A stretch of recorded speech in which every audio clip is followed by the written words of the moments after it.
Howdy, y'all. Welcome to Nasty Civilian. This is a part of the Colorado Custom Leather and Blades YouTube channel and culture community where you get to know me as the maker, the life behind the hammer and the anvil. And yeah, so I get to share some things with you that's important to me, current world events, stuff that I'm getting into, exercises that I do, a lot more that it just has to do with me, you getting to know me. And I want to do that to find like-minded individuals to collaborate, create community, and do some amazing things in this awesome life that we have. So with that, this week, and I don't have a memorized opening yet, so you'll have to forgive me in the next couple of segments of trying to figure out what that is. But this week, we're going to be talking about the House passing the assault rifle ban, and also just the reality of what violence is, because it's something that I think we need to address and look at, regardless of where you stand on the aisle. And look, if you don't agree with me, that's fine. I'm an outspoken conservative, but I still want to hear what you have to say. If we can have a conversation, if you're just going to shoot points at me and just, no, you're wrong, versus allowing me to respond, or vice versa me, because everybody is doing this. We're all equally at fault, and that is one of the biggest problems we have in the political arena. It's not just the politicians. Politicians have their own demons to face, and that's just the reality of that, both sides of the aisle. But we, the people, are the ones at the end of the day have to live with each other. We, the people, are the ones that have to get along with each other. We, the people, are the ones that matter the most. Okay, so we need to get back to being able to hold a conversation. We don't have to agree, but it doesn't mean we can't be friends. It doesn't mean that we can't get along. So with that being said, the House passes the assault rifle ban. I hate that term. I hate assault rifle term. It's not an assault rifle. Okay, AR stands for Armalite rifle. Yes, those scary firearm rifle things that people don't know a lot of anything about on the media. It's called an Armalite rifle. An assault rifle was a made-up term by media individuals to grab attention. Okay, they are attention whores, and they will write titles to grab attention, and I fall for it all the time. And I'm getting into more of just reading the articles. So, with that being said, here's the reality of this, guys. Yeah, it passed the House. It was a close race. Yeah, some Republicans jumped on board. That's their prerogative. That's their thing they're doing. Here's the reality, though. Has not passed the Senate. Okay? And I really wish they would understand that they have no business writing firearm laws when they know nothing about firearms. There's very few individuals in there that know anything about firearms, and there needs to be more politicians that do, regardless of they're for them or against them. Until you have a baseline of knowledge, you shouldn't be passing laws or writing laws for or against them. I think that's one of the first steps we need to take. And honestly, you should be asking the people, if you're supposed to be representation of the people, before you have these huge collaboration meetings and you guys are sitting in court, I'm butchering this entirely, but when you guys are in session, maybe you should have some just normal people to come off the street on both sides and allow them to make their points, and then you formulate a decision and a debate around what both of the sides say, because then you can find a common ground. Oh my gosh, that sounds like real politic work. It sounds like actual representatives of the people. Oh, but we can't have that, because what we have is strong-willed people on both sides of the aisle like, no. When they do that, nothing freaking gets done. And that's the problem we have. So here's the reality about assault rifles, the Armalite rifle. Are they military? No. They are actually made for civilians. However, the military does use certain forms. They do. But mostly they use fully automatic versions. Not everybody in the military will, pray and spray. I mean, a lot of my friends that are in, they use semi-auto if they have to. It's not realistic to just hold the hammer down. I mean, it's not. But my point in saying this is, people are saying, well, back, when the Constitution was written, it was just muskets. Okay, so let's devolve into this. And by the way, there actually was not so much a fully automatic, but close to black powder rifle back in those days. Guess who actually made them? Civilians. Guess who owned them because the military couldn't afford them? Civilians. I mean, it didn't get too far, but here's the other thing about military grade or what have you. The musket versus the smoothbore were two separate rifles, okay? Or no, I'm sorry, the musket was a musket, but there was a smoothbore and there was a rifling, okay? The smoothbore almost everybody owned because that was a technology at the time. Civilian and military individuals on both sides of the aisle, American colonists and British, both had these. And then you had the rifling too. Rifling was created, I believe, correct me if I'm wrong, but the rifling technology was created by a civilian. Okay, it was created by a civilian. A lot of civilians carried them. Both parties carried them. The Constitution, where it says right to bear arms, gives no distinction between military grade service rifles, weapons, whatever you want to call them, and civilian. In fact, the Constitution, the Second Amendment, was given to the people to protect themselves against an equal force, so it would be foreign or domestic. Okay? So, with that being said, with this assault rifles ban, let's look at the reality of violence. Okay, I'm a knife maker. I'm just going to show you a couple things here. This is not me showcasing my work. This is a everyday carry knife I'm making for a customer. This is 90% forged on the anvil. It's coming out really good, but I want you to focus at this point right here. Reason how I design my points the way I do for everyday carry is because if you're cutting a boxer and everything, having that contact point up there to do so is great. It's not good for bushcraft because it has that rounded off nose. But for cutting boxes or cutting something or being able to poke and slice into something is important.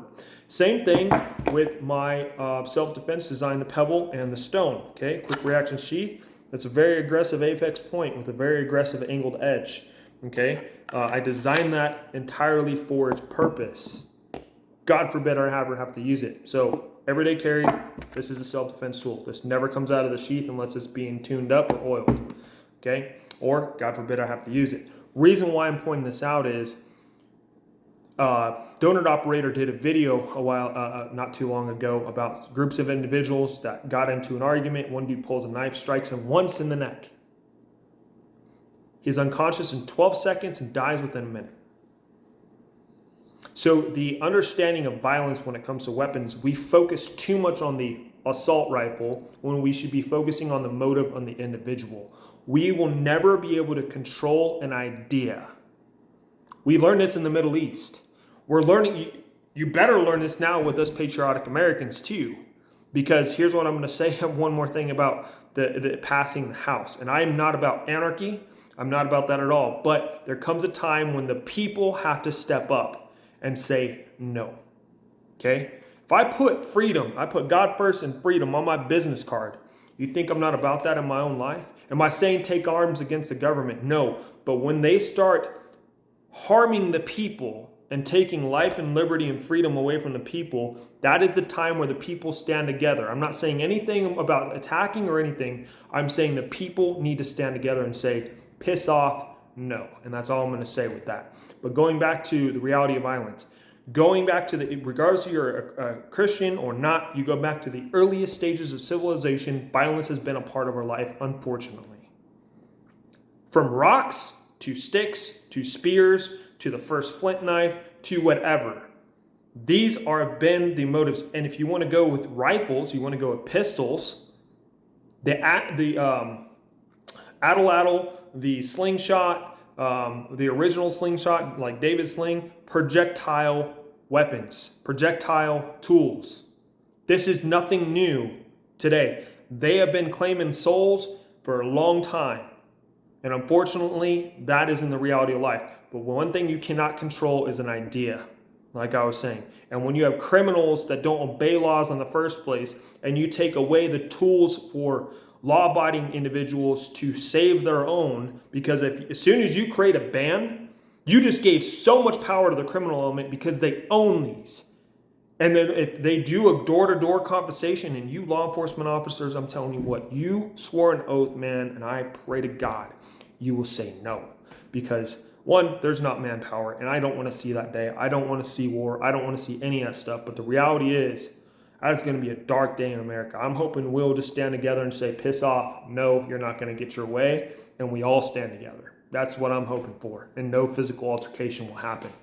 But my point of saying this is criminals don't obey laws. And when you give them more power over the people, you're going to have a lot more homicide. You're going to have a lot more school shootings. You're going to have a lot more things because criminals don't just go, if someone evil individual that wants to go shoot up a school, shoot up a whatever, they can go to the streets and go out the street market. You think the street market gives a shit about what you want to do with that tool? No, they don't, because most likely there's a serial number removed from that and it's already been doing that business for a long time. It's just being passed on to you. Okay, so that is the reality of violence, guys. If you don't learn how to defend your life, Fieldcraft Survival has a saying, and I think it's awesome, and I'm going to end on this point before I go and share some notes with you guys. You are your first response. Okay, I'm going to end on that. Let me know what you guys' thoughts are, but I want to share some field notes with you guys because I think that's beneficial. These are some things that I've learned this week. Phone earplugs can be used for survival fishing. I got that from Kevin E on Fieldcraft Survival, one of the episodes. I probably butchered the spelling of this, but puraturine are great for anti-bugs. You can wash your clothes in it. How can I teach? This is a question for myself. I'm actually developing a concept when it comes to self-defense pistol. And that is how can I, or two actually, this is one I like doing with people, but this is how can I teach acquisition, fast grouping, smaller boxes at distance, bigger boxes close up.